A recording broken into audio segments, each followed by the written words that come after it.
Welcome into the Boston Sports Summit. I am your host, Tim Barnett, and this show is presented by the Grid Network.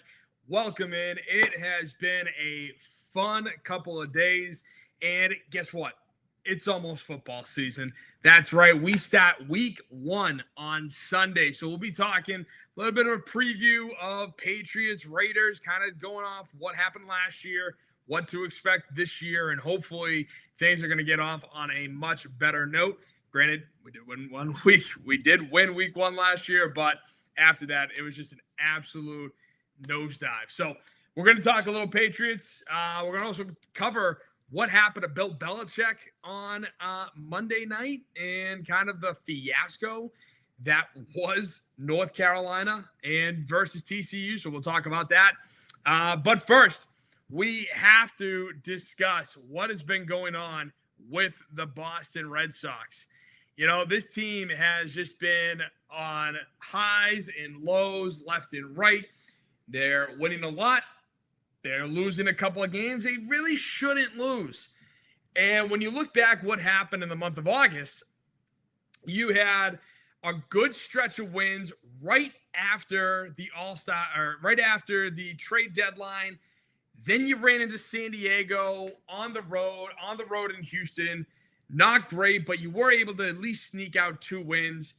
You win 2 against Miami and then proceed to lose the final game in embarrassing fashion, followed up by 2 back-to-back losses, getting a 2-game sweep over the Orioles, which honestly, you guys remember a couple weeks ago, I was almost ready to hang it up. Losing to the Orioles in the fashion that they did and the way they were, going at it, it wasn't good. It wasn't clean. I was nervous going into New York, even though I did say that for some reason going to New York is actually beneficial to us.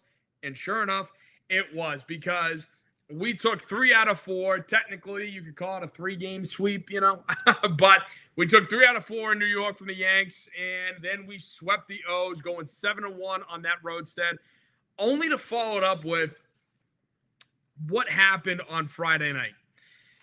What happened on Friday night, as you guys know, Payton Tolle made his debut, the young kid out of TCU, and he was electric.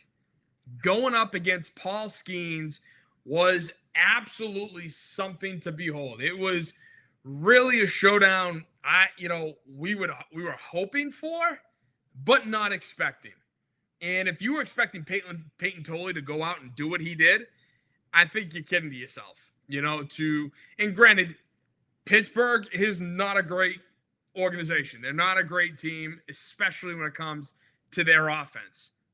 But he went toe for toe with Paul Skeens, and it was extremely entertaining to watch. That kid just has so much passion, so much grind in him. He was, I guarantee you, if by the start of next year, he is going to be the people's pitcher. He's going to be the people's champ. Everybody's going to want him because he is just that good, that entertaining. And there is absolutely zero reason for the Red Sox to send him down to the minors at all. And granted, it is one good game. Not going to deny that. But we need to really figure out what's going on, because with what happened against Pittsburgh, winning only 1, we were able to take the first 2 games against Cleveland with the game actually going on as we speak. It just started not too long ago, and currently the Guardians do have a 1-0 lead in the bottom of the second. But that game last night, we had our ace, Garrett Crochet, and God, what a great pitcher he is. Except for last night. Last night was rough. Because when he gave up that solo shot, it was kind of like, all right, whatever. Especially the fact that we rattled off 5 in a row after that to go up 5-1. And I remember I honestly kicked back and was like, all right, we're good. Let's wrap it up here, folks. Game's over. We're going to go. You're going to win this going away. And then Crochet proceeded to have one of the worst innings of his entire career. And the scary part about that is it's all coming in a recent strain of games. Now, he has pitched more innings in his entire career than ever before. And I'm not sure if this is physical fatigue or if it's, just mental. What is going on with him? I hope that it's just mental, that, hey, it's something easy to get over. But he's gonna have to reel it in real quick, because we're entering the final month of the season, as you can see here. I mean, we have 3 weeks left, and then 4 weeks from today is the wild card game, and that's going to be the tough part. Is we're so close right now. We are, because when looking at the standings, that's last week. We did fall behind, but we're tied with the Yankees, and we're only 2.5 games back of the Blue Jays. Only 2.5 games. That is 100% doable, especially with this kind of schedule.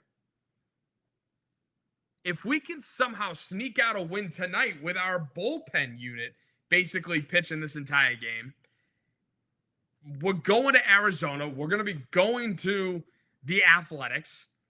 Then we're going to come back home versus the Yankees. We're going to be home for the Athletics again. We have a pretty good schedule. And the fact that we are playing the Yankees and the Blue Jays in this month in 3-game sets, if we can at least take 2 out of 3 from both of them, I don't see why we're not going to be in contention for the top spot.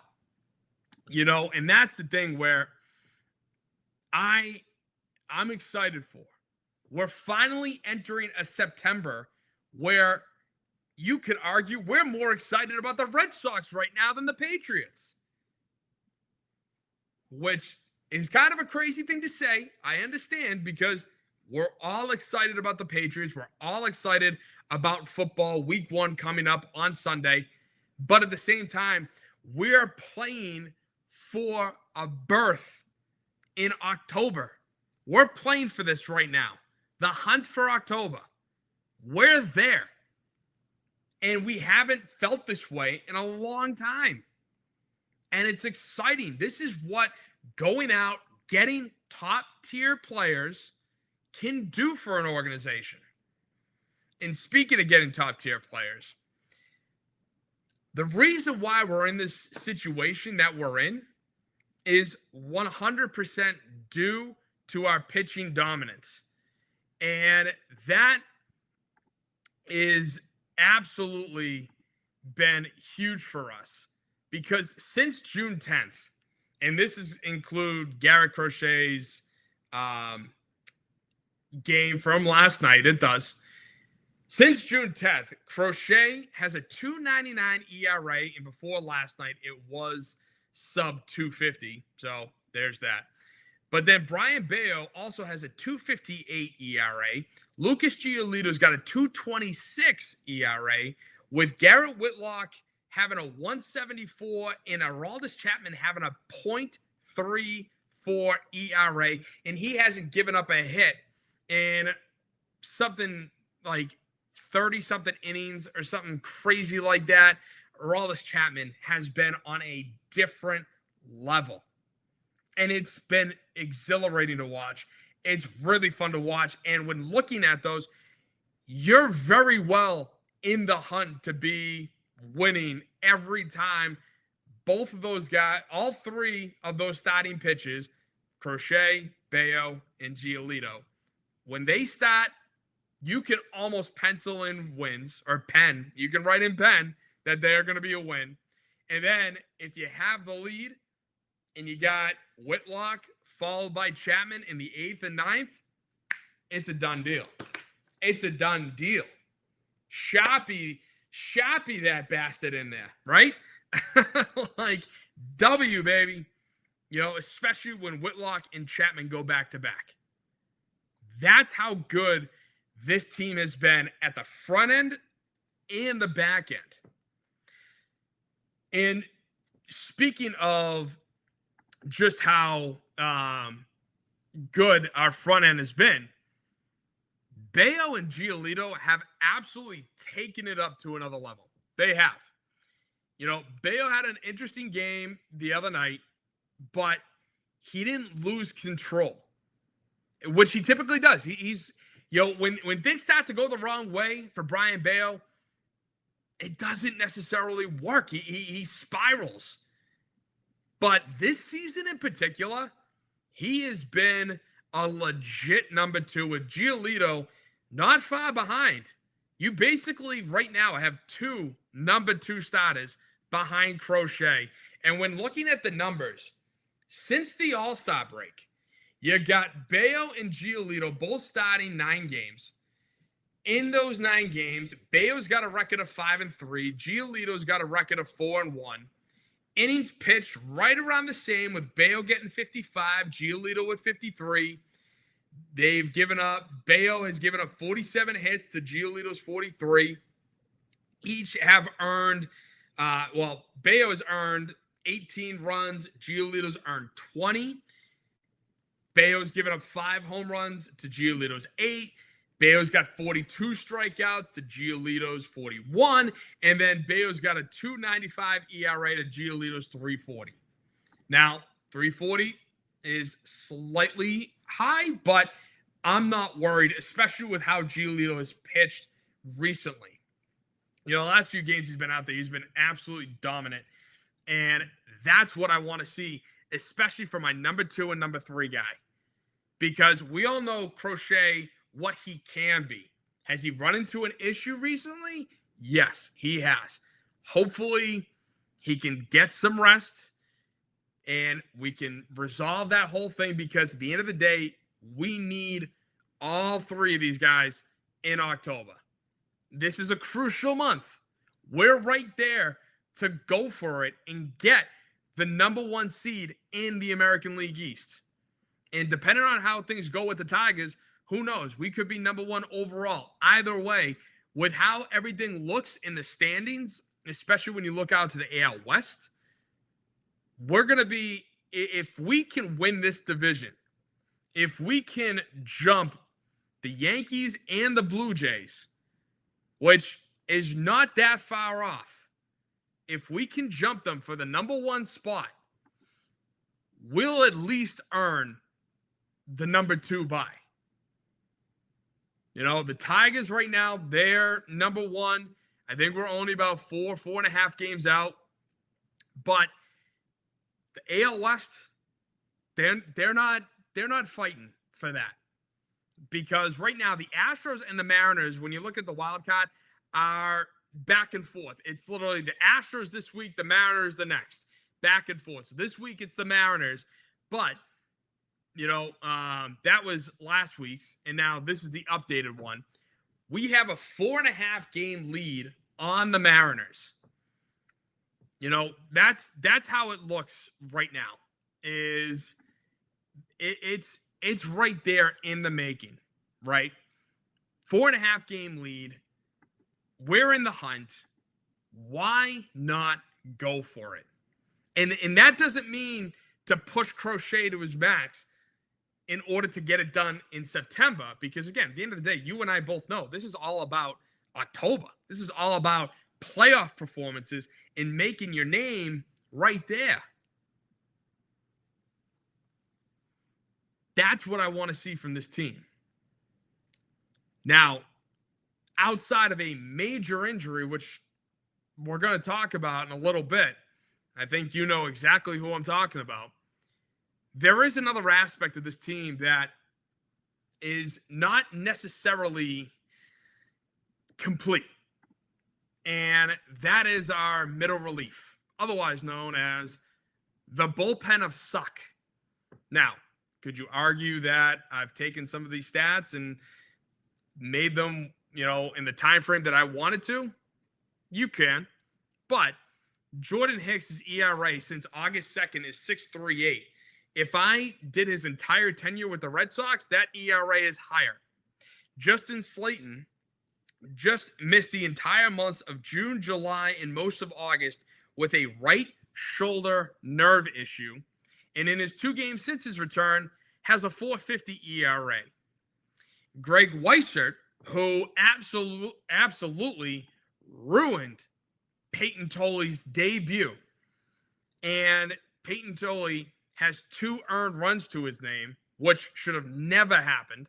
Yes, he did allow them on, but Weissert, being the bum that he is, let them home.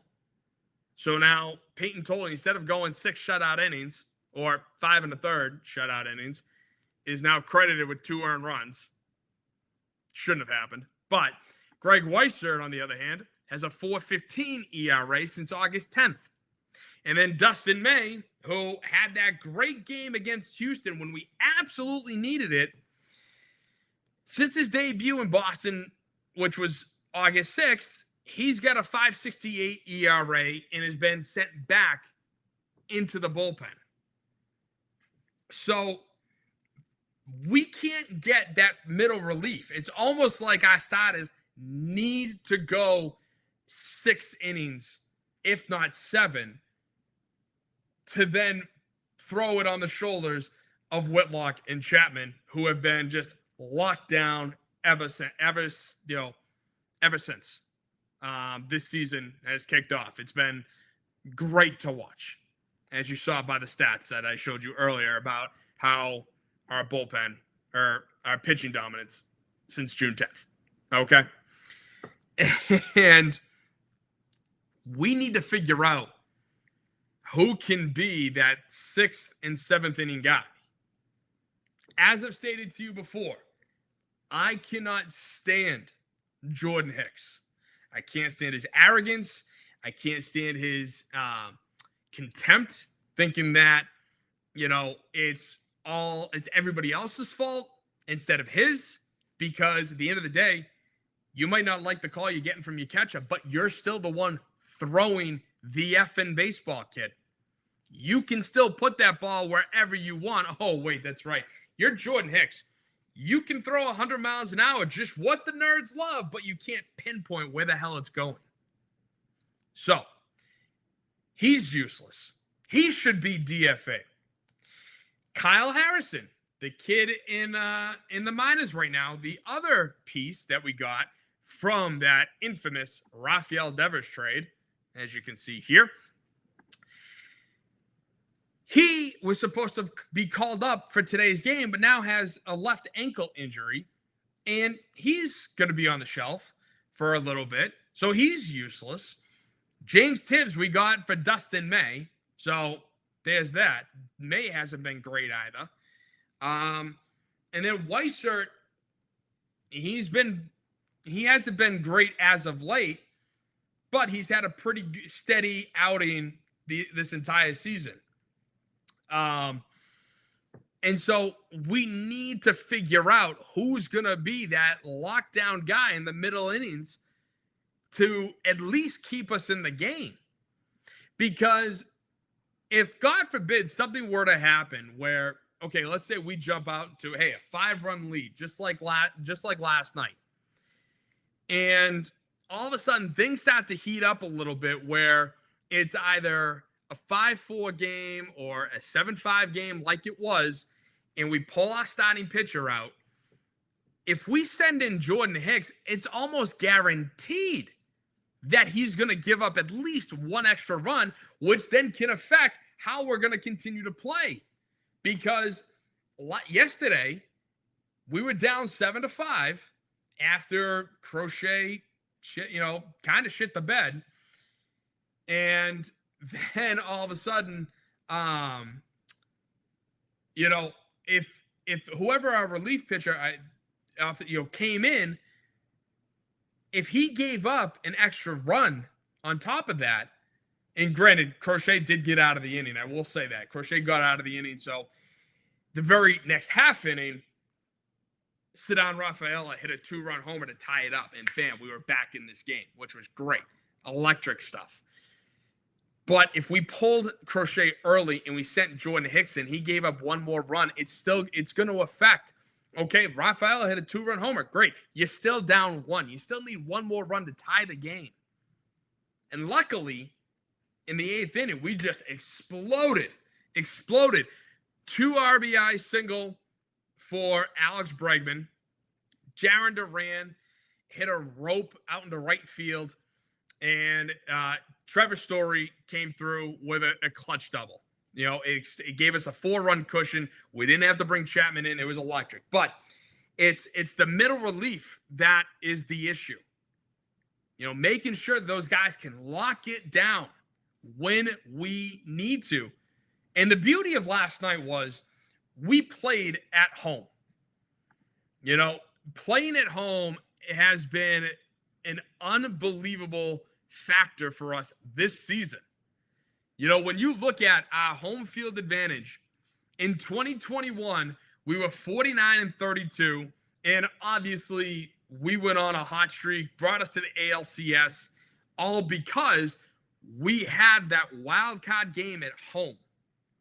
And then over the last 3 seasons, we have just tailored to be absolutely terrible at home. 43-38 in 22, 39-42 in 2023, and then 38-43 in 24.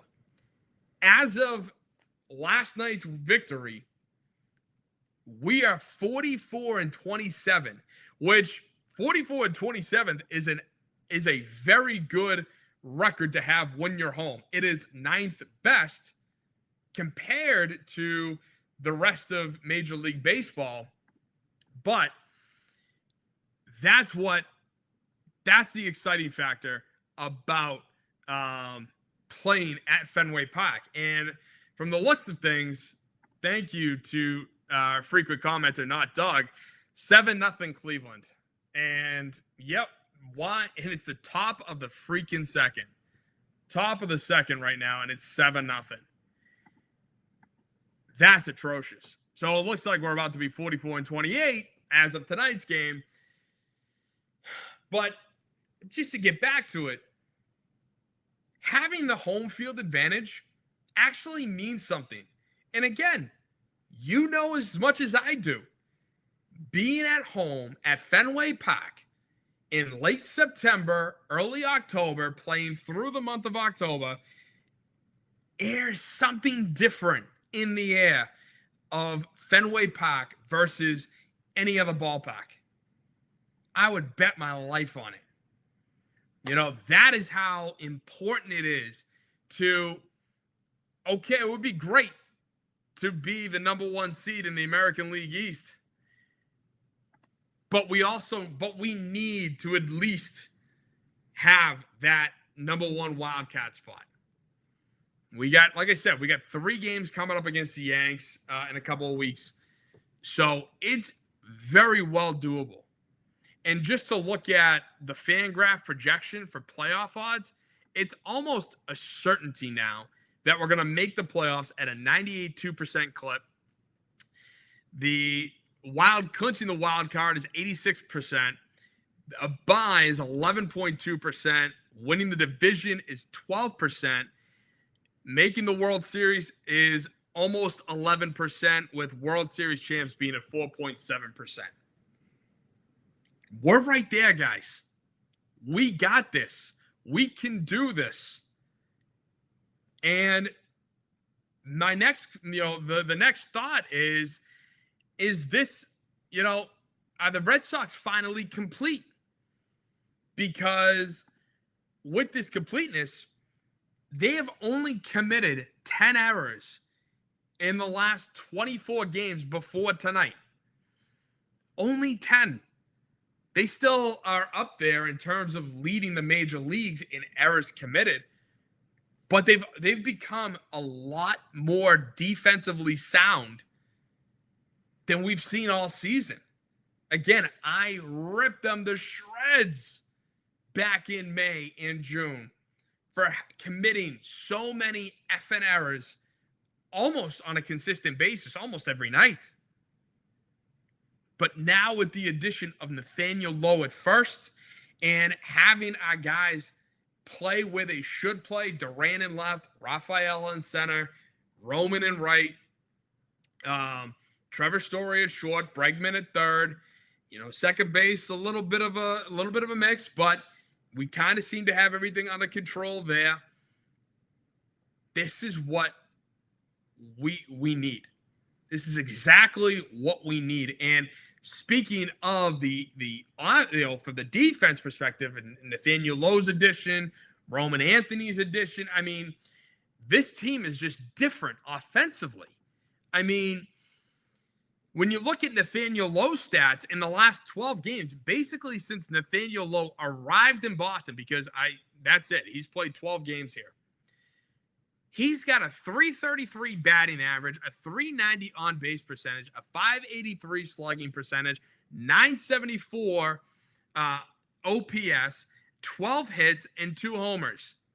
Meanwhile, since June 28th, Roman Anthony himself, he's had, once he finally got a hang of everything, he's been crushing it. 55 games, batting .329, a .420 on-base percentage, .510 slugging percentage, a .930 OPS, 69 hits, 7 home runs, 6 in the last 21 games.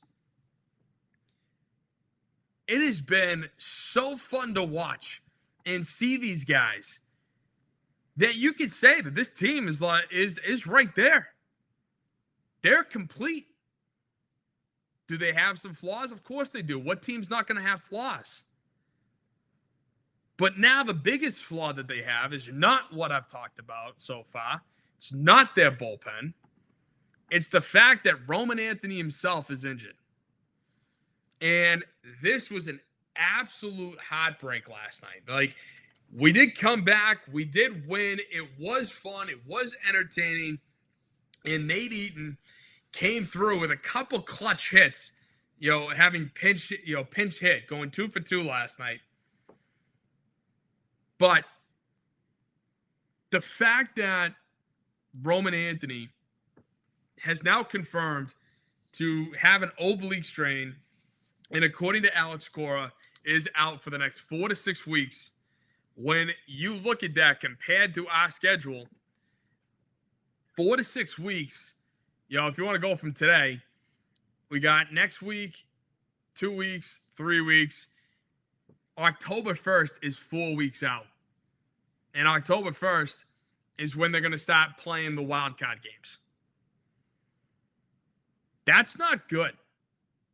And he kept saying that it's not something that he's ever felt like before, like the pain.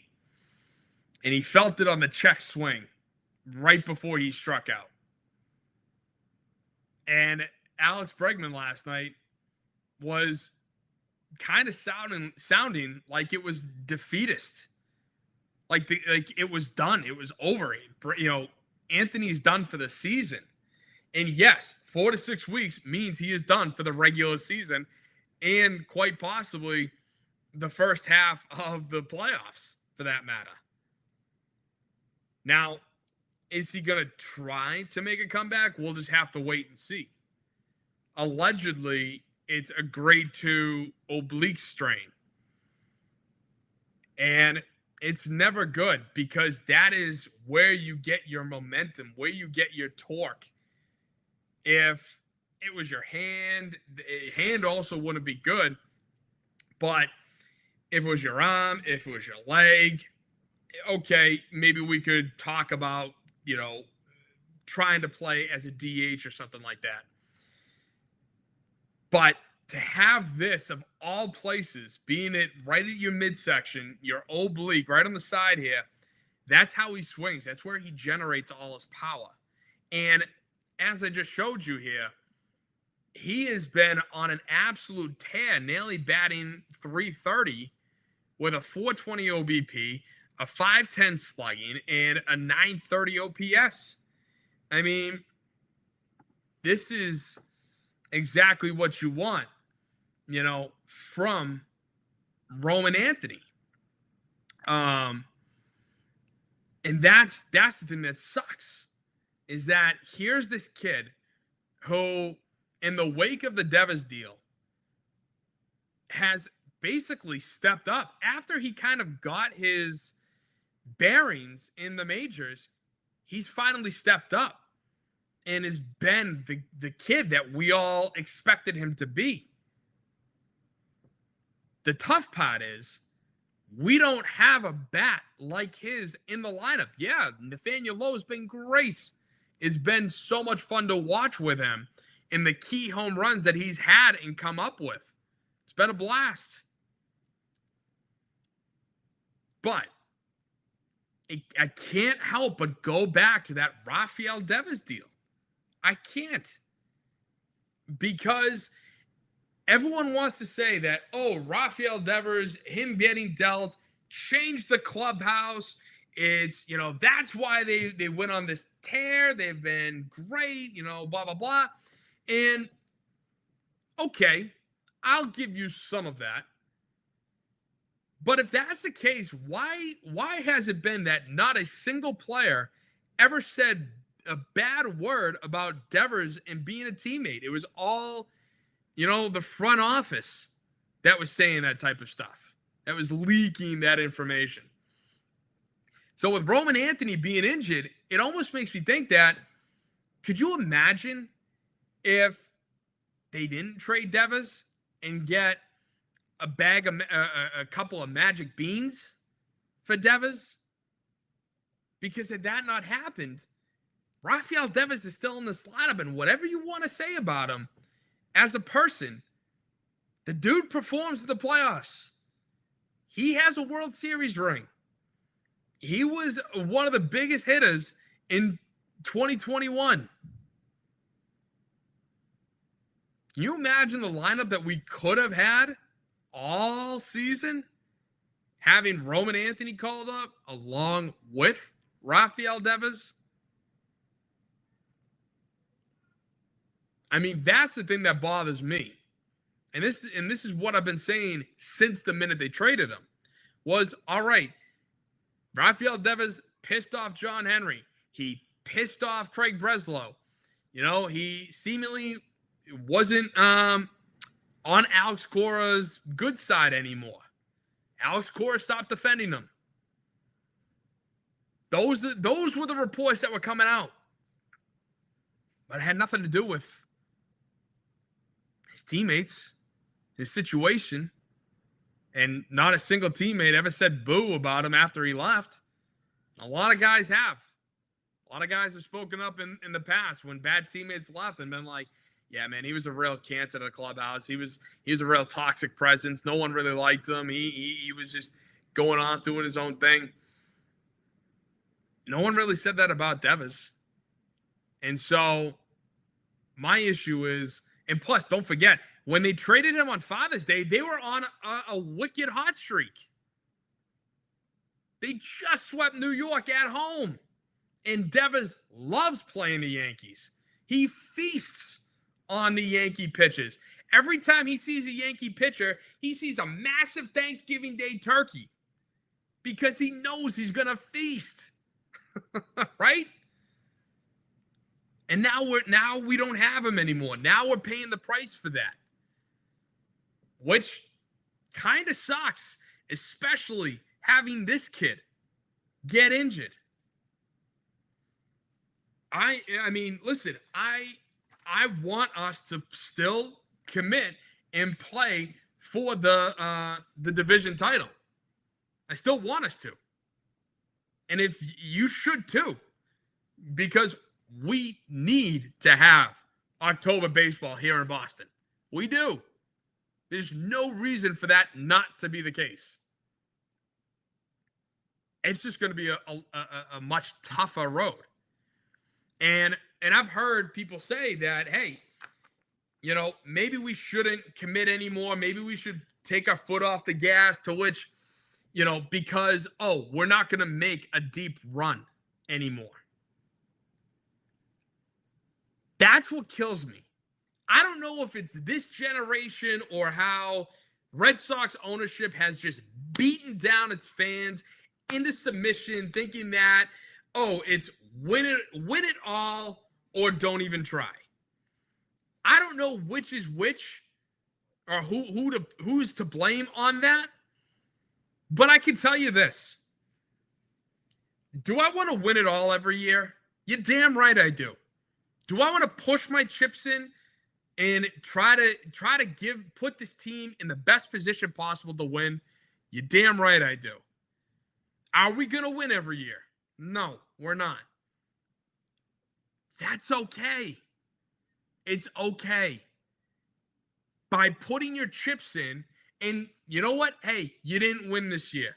That isn't something to think and reflect badly on. Now, if you're the Boston Bruins in 2022 or 2023, that's a whole different story. But what I mean by that is it is a conundrum, because when you're that good, when you're expected to win, when you're the best team in whatever sport you're playing, and you're expected to not only make it to the championship game, but you're also expected to win it, it's a lot of pressure. No two ways about it. But it can be done. And with the state that the Red Sox are in right now, I want them to go for it all. And then, hey, whatever happens, come October 1st is what happens. We're not going to be as bad as Tampa a couple of years ago, where they didn't score a single run in the 2 wildcard games that they played. We're not going to be that bad. I can tell you that much. But we need to try. There's something to be said about trying, giving it your all, putting everything on the line, and playing under the lights of October, wearing one of these beautiful hoodies in October at Fenway Park. There's something to be said about that. It's a whole different atmosphere. You know that just as much as I do. So to all you out there, all you Red Sox fans who want to say, oh, well, we lost Roman, now it's not even worth it. You know what? Pull your head out of your ass and start rooting for this team, because they deserve your support. They deserve you rooting for them to win the division and get to October baseball. That's what this team has earned.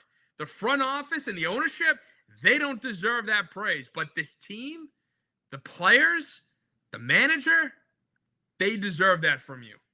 They deserve for you to go to Fenway Park, sell that park out, wearing your either Boston Sports Summit merch or your Red Sox merch. One of the two is perfectly acceptable.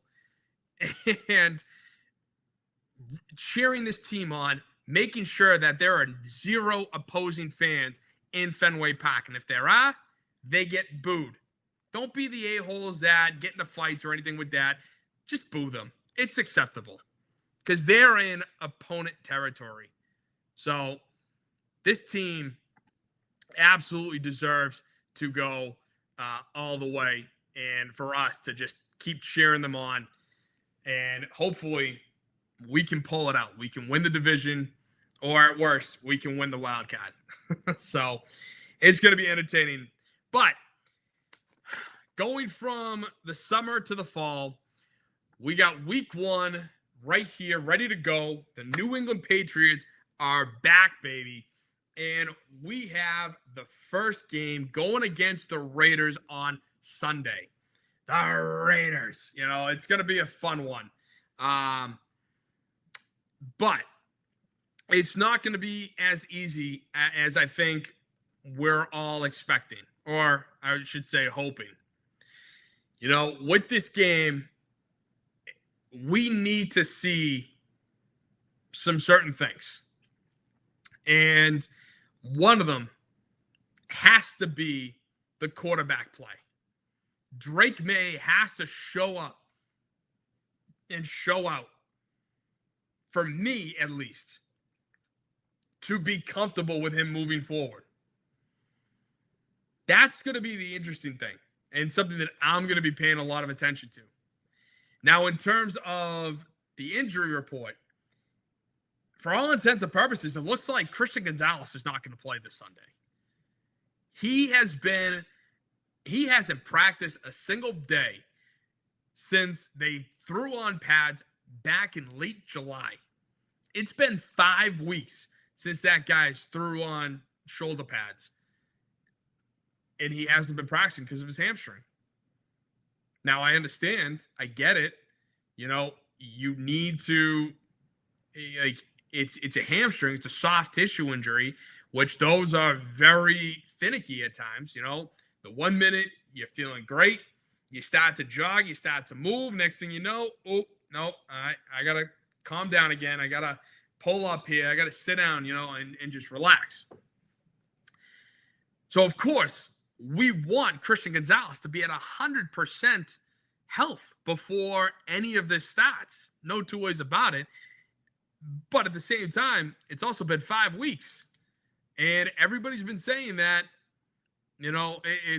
he's going to be ready by week 1 prior to this week. That's what scares me about this. So of course, I'm looking at this game totally differently without Christian Gonzalez as our number 1 corner. But when looking over both teams and both rosters, I wanted to do a comparison. Something I'm going to be doing every Sunday now is, again, previewing my thoughts about the teams, kind of where I think, the Patriots are, where the opponent is, and kind of how the positions play off one another. So looking at it from a position standpoint, I gave the check mark to Geno Smith and the Raiders. Now, before you chop my head off, do I think Drake May has the physical talent to be better than Geno Smith? Of course I do. I'm not blind. I know what Drake May brings to the fold. But I have seen Geno Smith do very well in this league in Seattle. I have only seen snippets of Drake May show flashes of how good he can be. I have never seen Drake May perform an entire game and be a stud from the first quarter to the fourth quarter. So, with that being said, if I had to pick one for one game today, yes, I am taking Geno Smith today. And I would love to know your thoughts, your comments. Comment down below. Don't forget, like, share, subscribe. But that's why there are reasons for that. I'm looking at this game in a totally different way because I don't know what I'm getting from Drake May. Whereas Geno Smith, I'm only looking at last year's stats. Geno Smith played in 17 games. Drake May played in 13 and started 12 of them. Geno passed for over 4,300 yards to Drake May's 2,276.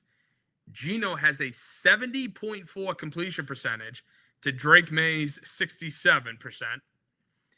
The TD to interception ratio is a lot more even than, you might want to give it credit for, but Geno, 21 touchdowns to 15 picks. Drake May, 15 touchdowns to 10 picks. And Geno has a passer rating of 93.2. Drake May's got a passer rating of 88.1. But their QBR, Drake May has the slight edge at 55.2 to Geno Smith's 50.4. So, yes, do I think Drake May can and will be the better quarterback between the two by the middle of the year, the end of the year? Absolutely, I do. I do think Drake May is the more talented quarterback. But if I'm going off of what I saw last year, Right now, I have not seen Drake May put together an entire game's worth of being the dude. So, with that being said, again, I do give the slight edge to Oakland. Now, or Vegas. But when it comes to the skill position, I give the edge to the Patriots at running back and wide receiver. Why? Because when I look at the running backs and wide receiver, yes, the Raiders have Ashton Genty. He was a stud running back in Boise State last year. He was unbelievable. I think had 24 to 25 100 all-purpose yards. 2,500 all-purpose yards. It's insane. And they only played like 13 games, 14 games, including the bowl game. Crazy what, he did. But when I look at their backups, they got Zamir White and Raheem Mostert. I give the edge to you. Because, yes, while Ramondre Stevenson has his fumble issues, Antonio Gibson was a solid back last year. Ramondre Stevenson, if he can hold on to the ball, is an extremely good running back in between the gaps. And then you got Travion Henderson, who is a stud third down back. He can catch balls from out of the backfield. He can return kicks. And he's been able to show his breakaway speed as a back, hitting the holes or bouncing to the outside. That's something that I'm excited about. I like our running backs more than I like Ashton Genty, to be honest with you. It's basically our three versus Ashton Genty. That's it. Now, when it comes to the receiver position, okay, Jacoby Myers has to be traded. That's one. So, and then they have Amari Cooper, but he's kind of on his last legs. They have Trey Tucker and Dante Thornton Jr. Who? Yeah, I'll go with the Pats. Stephon Diggs, Matt Collins, Pop Douglas, Kayshon Boutte, and Efton Chisholm III. That's a no-brainer. All right, so moving on now. We're going from running backs to wide receivers to tight end.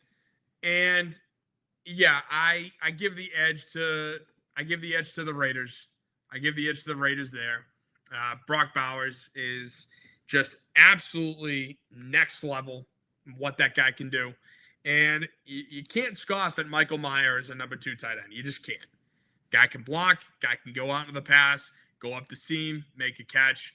He's very underrated in this Raider offense. So they finally have a quarterback who can throw them the football. See how that goes. Then when it comes to the O-line, I kind of said equal because I still think both O-lines have a lot to figure out. As for the D-line, I like our guys. I really do. I like the addition of Milton Williams, the addition of Harold Landry, Chris Tonga, Christian Barmore's coming back. Hopefully he can stay healthy. He's not going to be dealing with the blood clot issue anymore. But with that being said, Max Crosby is just way too talented. Way too talented. And yes, I'm picking basically one guy compared to our 3, 4, Keon White for that matter. But yeah, again, it's all slight. Like, I'm not saying that Oakland is far, or I keep calling them Oakland. I'm not saying the Raiders are far and away better than the Patriots at D-line. I'm not. But Max Crosby is a hell of a difference maker. He is. So I like him for that. I also gave them the edge at linebacker. Now that I think about it, I actually probably should have made those equal because I like our linebackers, but I still have some question marks about them, so again, linebacker should be equal. That's on me. I forgot to adjust that. But then when it comes to DBs, I still give the edge to the Patriots, even without Christian Gonzalez. Why? I think partially due to the fact that, yes, you have Carlton Davis III. You have Christian Gonzalez. You got Marcus Jones, DJ James, Alex Austin. And so even with those guys, I still think that they are better. And even without Gonzalez, I still think that they're better than what the Raiders have. I also prefer them.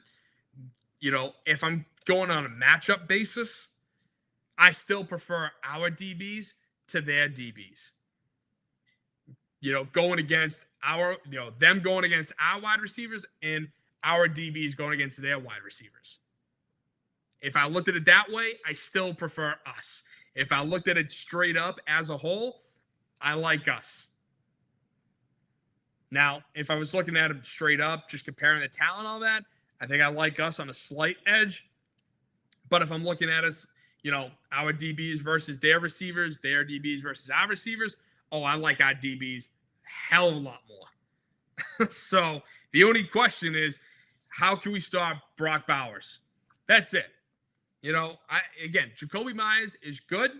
I like Jacoby Myers. I liked him when he was here. Did I want him back? No. That's why we have Stephon Diggs. And Pop Douglas, Mac Hollins. Like, we have the guy. If we didn't have Mac Hollins, then I would probably want to go out and get Jacoby Myers, depending on the price, of course. But all intents and purposes, it's basically shut down Ashton Genty, shut down Brock Bowers. That's the defensive game plan for this week. That's what it should be. So, with that being said, and then, of course, I did forget to mention our special teams. I gave them the slight edge only because they got Daniel Carlson as kicker. He's been in the league for a very long time, been a successful kicker for a very long time. Whereas we have Andy Borregales, the kid out of Miami, who, in my opinion, lost the kicking battle between him and Paca Romo. So that kind of bugs me a little bit.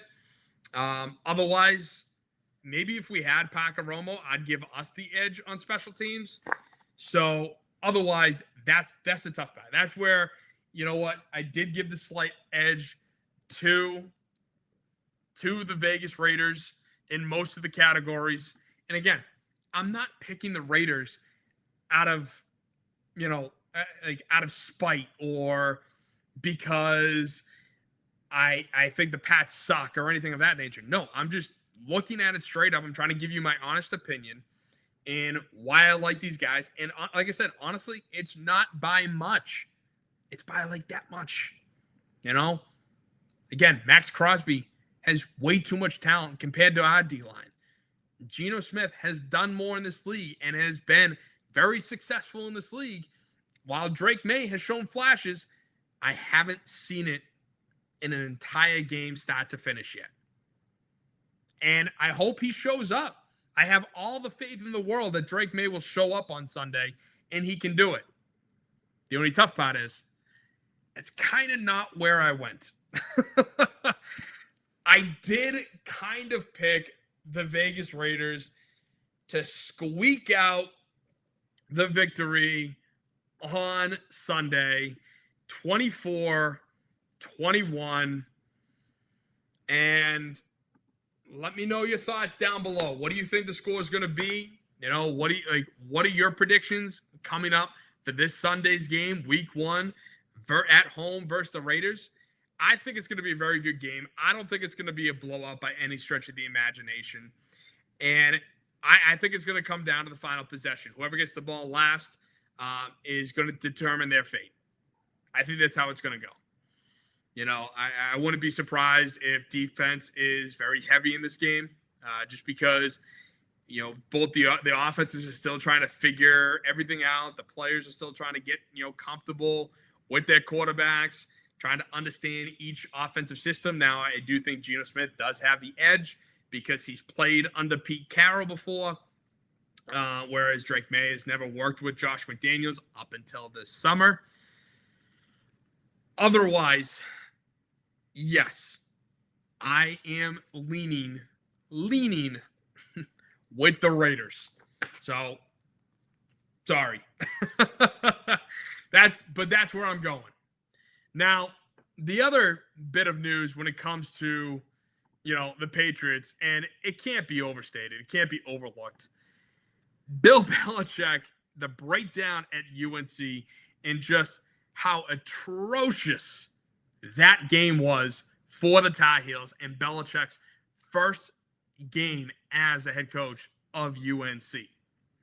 When you look at the numbers, it is so unlike a Bill Belichick football team, with one exception, and I'll talk about it in a second. But if you look at the numbers, TCU gained 542 total yards to UNC in Bill Belichick's 222. TCU was 7 for 12 on third down efficiencies compared to 1 for 10 third down efficiency for the Tar Heels. TCU had 284 pass yards to UNC's 172. TCU had 258 rush yards to UNC's 50. And this was more like a Bill Belichick team. TCU had 5 penalties for 58 total yards to UNC's 3 penalties for only 25 yards. Otherwise, UNC committed 3 turnovers. TCU only committed 1. If you turn the ball over, you're going to lose. If you don't convert on third down, you're definitely going to lose. It was almost a no-brainer when you saw those stats. You're like 1 for 10 with 3 turnovers, 1 for 10 on third down and 3 turnovers. Yeah, how much did you lose by? Oh, that's right. You lost 48-14. You got smoked there, Bill. Smoked. Now, I did some research. I looked up in the back, and I noticed that there's kind of a theme when it comes to Bill Belichick coaching as a head coach in his very first game. And when he was in Cleveland in 91, he went up against Troy Aikman, Jimmy Johnson, Emmitt Smith, and Michael Irvin. And they lost as his first game with the Browns, 26-14. Then here in New England, in 2000, he lost his very first game to Tony Dungy and the Buccaneers, 21-16. And now with the Tar Heels, he lost his opening game, 48-14. So there's kind of a theme when it comes to Bill Belichick coaching his first game. Now, am I saying that he's going to take off and be, a massive success, the next Nick Saban there for North Carolina? No, absolutely not. There's no shot.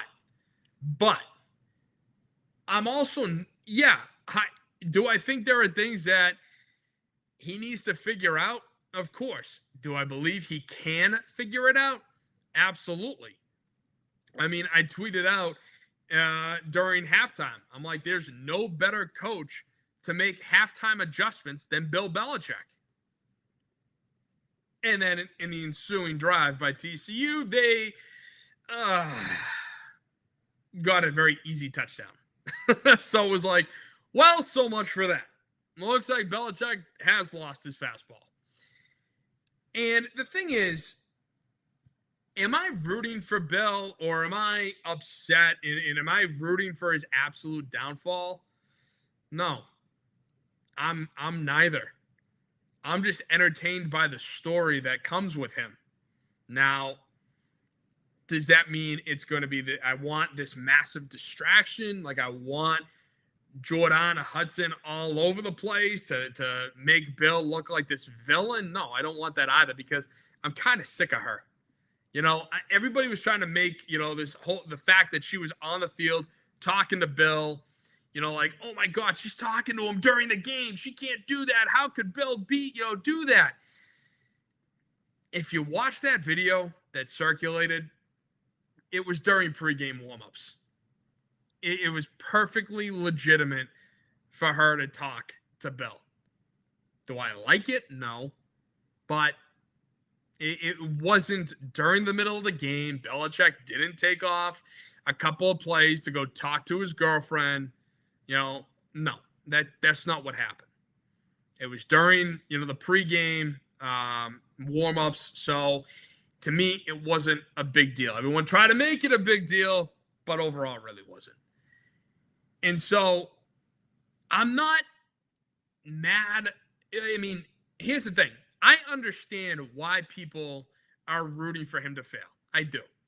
Because he has been just so arrogant in trying to rewrite history, saying things that are just absolutely foolish, including something that he said a week and a half ago, going on talking about, working in college football and the differences between college football and the NFL. He went on to say, quote, "There's no owner. There's no owner's son. There's no cap. Everything that goes with the marketing and everything else," which I'm all for that, but it's way less of what it was at that level. He that quote unquote, excuse me. Got to make sure it's quoted right. Then he goes on to say, quote, "Generic NFL teams, you have the owner, president, general manager, personnel director, college director, pro director, cap guy, some other consultant, then head coach. I'd say when we had our best years in New England, we had fewer people and more of a direct vision. And as that expanded, it became harder to be successful," end quote. Which, first of all, getting that first half of it, there's no owner. There's no owner's son. Who the hell do you think that's directed at? Yes, we all know. It's Jonathan Kraft. But, I mean, the arrogance of him to say that. It's not like, oh, I don't know, he's got the chancellor to report to. He's got the boosters to report to. And the boosters are more than happy to kick his ass out after 6 games if this turns sideways. I've seen it. That's what happens when you play football in the South. Granted, UNC is more of a basketball school, but either way. Then for him to say that when we had our best years in New England, we had fewer people and more of a direct vision. When they had fewer people, that's when Bill was at the helm. Bill was at the helm in 2018 when they tried to trade Rob Gronkowski and he threatened to retire. And then they just so happened to win the Super Bowl that year. Then he pissed off Tom Brady the following year. They didn't make it past Tennessee and lost to Mike Vrabel. The year after that was COVID. He let Tom Brady walk all on his own. Then you could argue that Kraft, kind of took over a little bit in 2020. They drafted Mac Jones. They got to the playoffs that year. First year under Mac Jones. And then you can absolutely tell that Bill got total draft autonomy with the 2022 draft. And I know and like I said last week, when I talked about the 2022 draft, I put absolutely some of this on Elliott Wolf, and he absolutely deserves a good portion of the blame for the 2022 draft. But taking Cole Strange at number 1 overall and Tyquan Thornton in the first round, Cole Strange at 29th overall, and then taking Tyquan Thornton, a stick figure, at 50th, all because he's fast. He's a guy who's fast that can't stay on the field and can't catch the frickin' ball. Bill has had plenty of chances to demonstrate that he can do this. Unfortunately, he can't and hasn't. That's why he got fired. And as I've said, rightfully so. And yes, with all of this information, I can 100% understand why there are people out there who are looking for Belichick to fail just to spit on his grave. That's what they're trying to do. I get it. Now, am I doing that? No, I'm not. Because, to be honest, I just don't care. You know, it's tough. Because Belichick was a football genius, a football savant that I grew up watching, grew up kind of idolizing him and Tom Brady together. You can never convince me that it was just Tom Brady. You can't.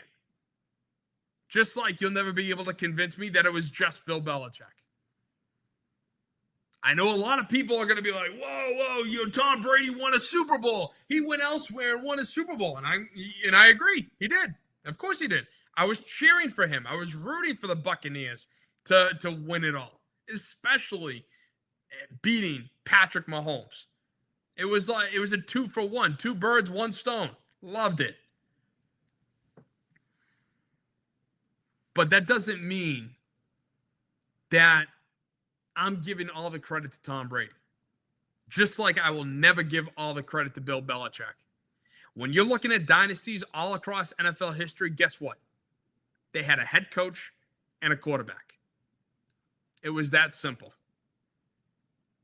The two are not mutually exclusive. So they have to work together. They have to be symbiotic, and that's what Belichick and Brady were. When it comes to this type of stuff, this is the type of stuff I love, because hearing Bill talk like this, it gives me more stuff to talk about, as selfish as that is, to enjoy here on the show. But I'm neither rooting for the guy, nor am I, anti-Bill and just want to, watch his legacy essentially burn. Because with everything that's going on, it's absolutely affecting his legacy. This loss on Monday night affected his legacy. Now, does that mean he's not going to be in the NFL Hall of Fame? Absolutely not. He will be in the Hall of Fame and absolutely should be in the Pro Football Hall of Fame. No two ways about it. But it just sucks because sometimes you want to see the player ride off into the sunset, go out on top, and you never want to see the latter half, when they try to stick it out and it just doesn't work. And that's kind of what we're seeing right now when it comes to Bill Belichick. Not to mention his entire staff is loaded with nepotism left and right. His kids, other, friends of his friends' kids. It's crazy. And they also brought in 70 new football players. You think they're going to get it with how little these kids practice? It's not like they're practicing year round. They're not reading they're not reading the playbook year round. I mean, hell, they probably just got the playbook at the start of August. So this whole Bill Belichick thing, it was an absolute disaster. And I think a lot of us tuned out by the third quarter, and not for nothing. Rightfully so. So the last thing I want to get to, it's a little bit of, my thoughts, bringing back the my thoughts segment, while also driving me up a wall, because this has been rumored for a while now, and we've seen little snippets of it last year, and how commercials were starting to be phased in, but in a discreet kind of way. But on the Pat McAfee show, he had Scott Hansen, the voice of NFL Redzone, discuss some major things that are going to be happening with NFL Redzone. And I cut out most of it. I left this, quick snippet. I want to see if you can catch the difference in the new introduction on how he's going to introduce NFL Redzone now. Take a listen. when you see me come on the air here, we're going to hit the Octo Box. We've got 8 games in the early window, taking you around all the different cities. And then when we get into it, ladies and gentlemen, it's been more than 250 days since the first full NFL Sunday, but we are back. And 7 hours of Redzone football starts now. 7 hours of Redzone football. Weren't there 2 words that kind of went where Redzone would go? Weren't there 2 interesting words, right? Right? Comment below if you remember those 2 words that Scott Hansen would always say at the start of every single Redzone broadcast. Can you remember? Because I do. 7 hours of commercial-free football. What happened? What happened? Now we're going to be doing these effing commercials all because these owners are trying to ruin the purest form of sports watching you could ever ask for. You could watch all these games at one single time, and not a single commercial would be there. It wasn't until last year, maybe even 2 years ago, all of a sudden they started to throw out right on the outside of the box here.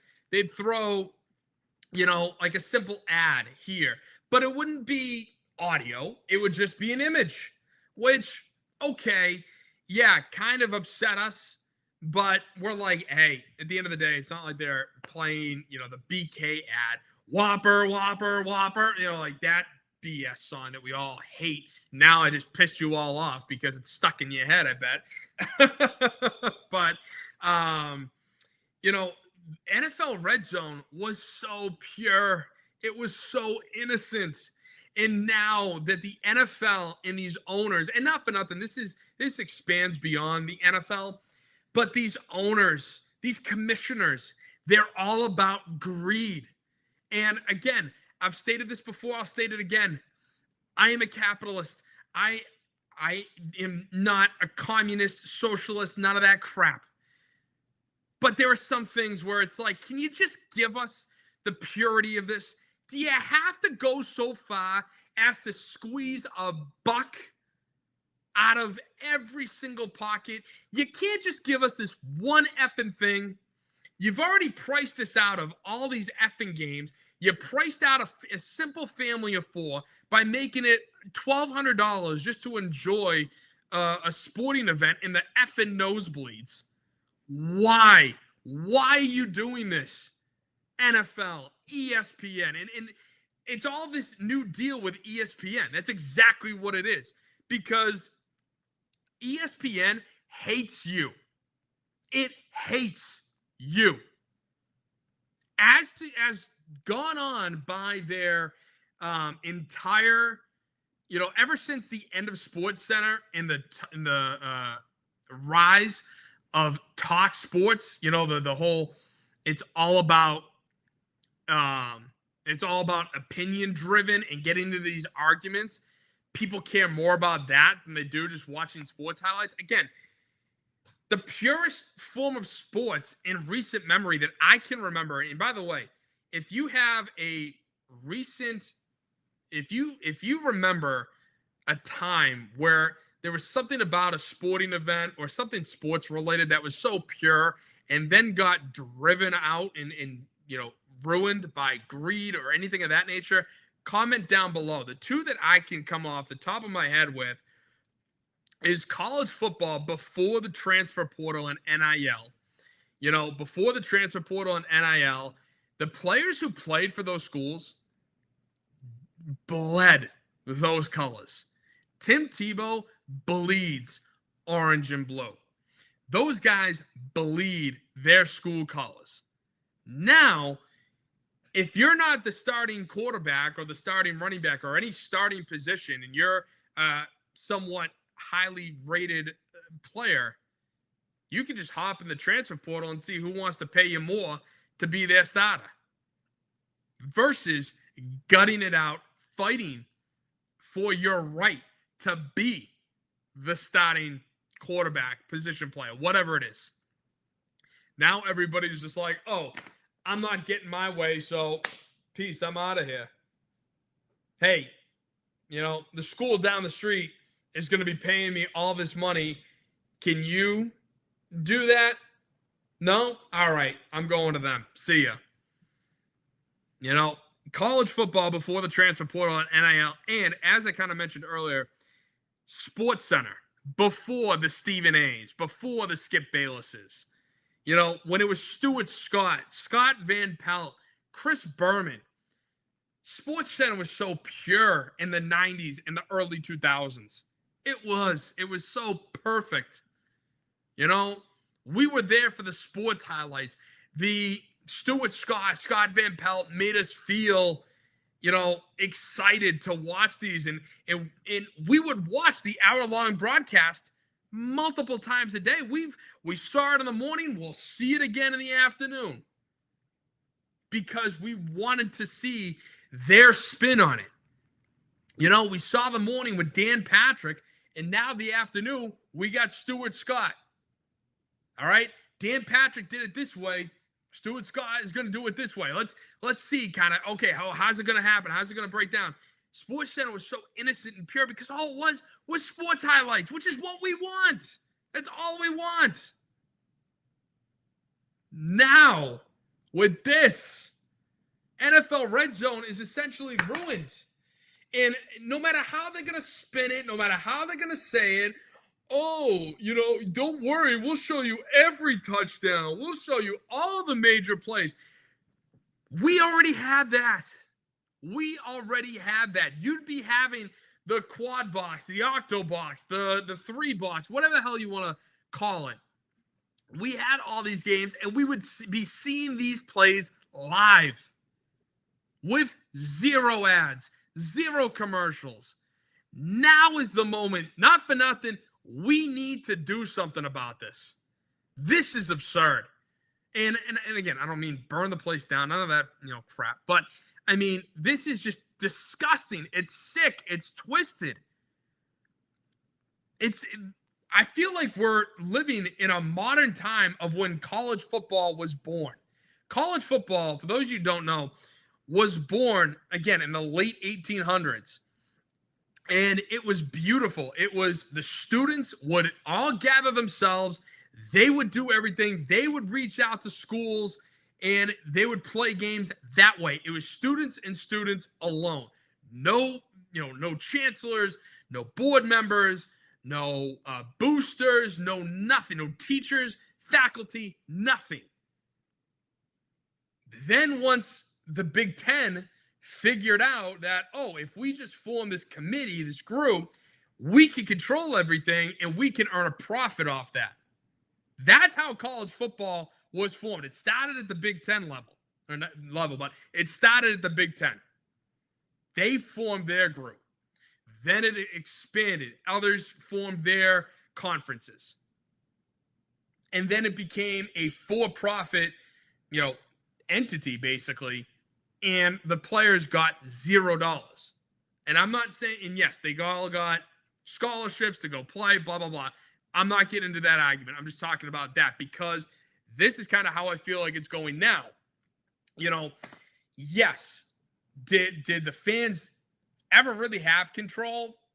Kind of, sort of. Not as much as the students of those college football teams back in the day.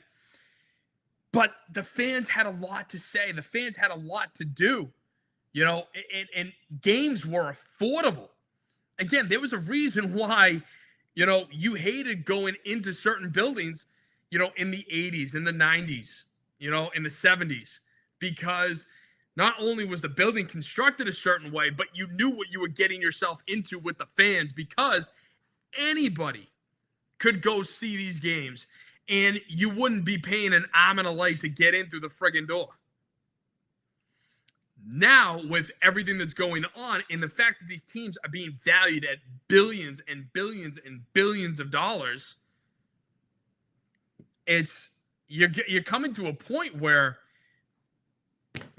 this is what we're getting. We're forced to pay an arm and a leg just to sit down and watch out-of-market games or watch this NFL Red Zone that now I'm going to be stuck watching effing commercials.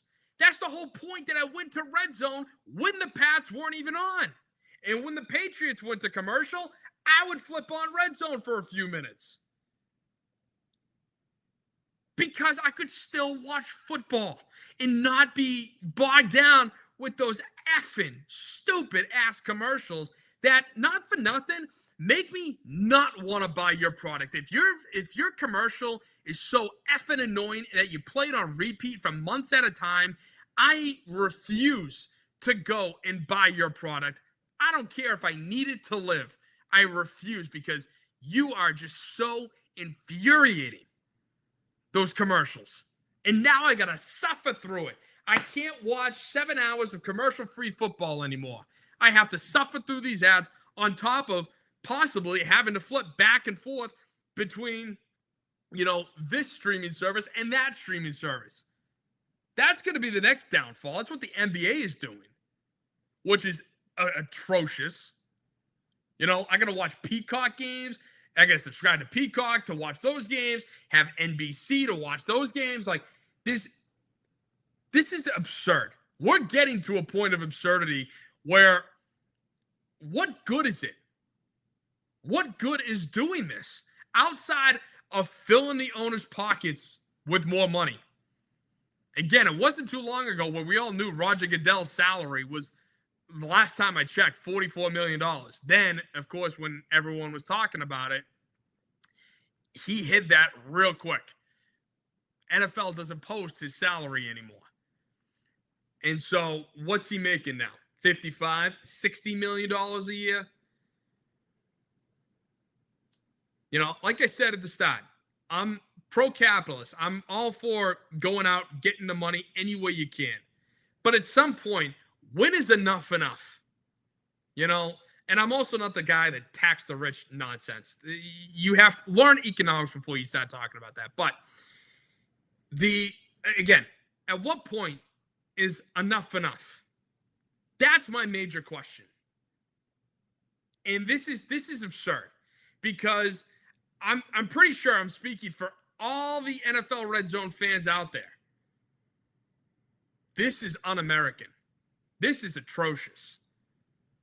That now we have to be subjected to watching the same effing ads on NFL Red Zone that we'd be watching on CBS or Fox or NBC or hell, even Amazon when they're doing the Thursday night games. Seriously?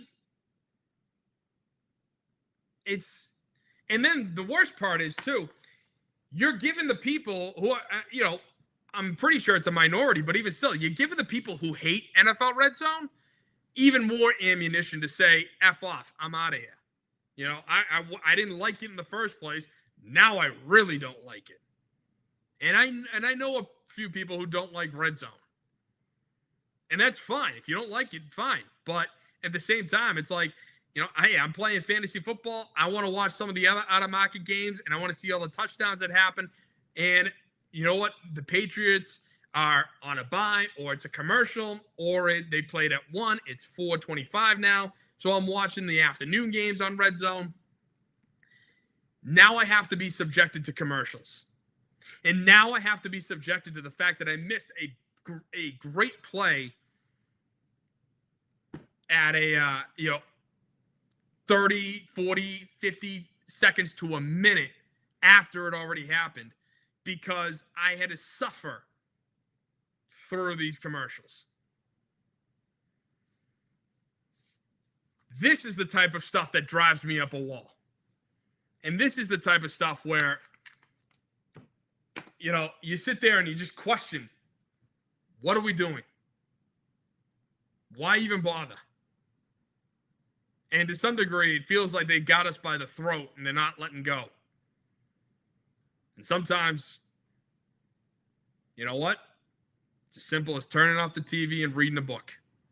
Or read the newspaper. Get the box score afterwards. How many people are going to do that, honestly? So thank you guys so much for sticking around and listening to me, talk about all this. This is the Boston Sports Summit. I am your host, Tim Barnard, for the Grid Network. If you were intrigued by what you heard, if you liked what you heard, hell, if you disagree with me on all my points, don't forget to like, share, and subscribe, please. It takes 2 seconds. It's a simple click of the button. It won't hurt. It won't bite. It'll just be grateful for me if you could do that. Thank you. Otherwise, don't forget to follow me on social media at Boston Sports Summit on Instagram, Boss Sports Summit, BOS Sports Summit on X, and then Boston Sports Summit got some YouTube clips. And don't forget, follow the Grid Network. They got a whole host of great content. I'm also going to be starting off going to be joining fellow Grid Network hosts Bryson Carver of the Carving It Up podcast and Arthur Hurst. We're going to be doing a college football morning show, 10 a.m. every Saturday, talking college football. As you can see right there, got my Gator helmet.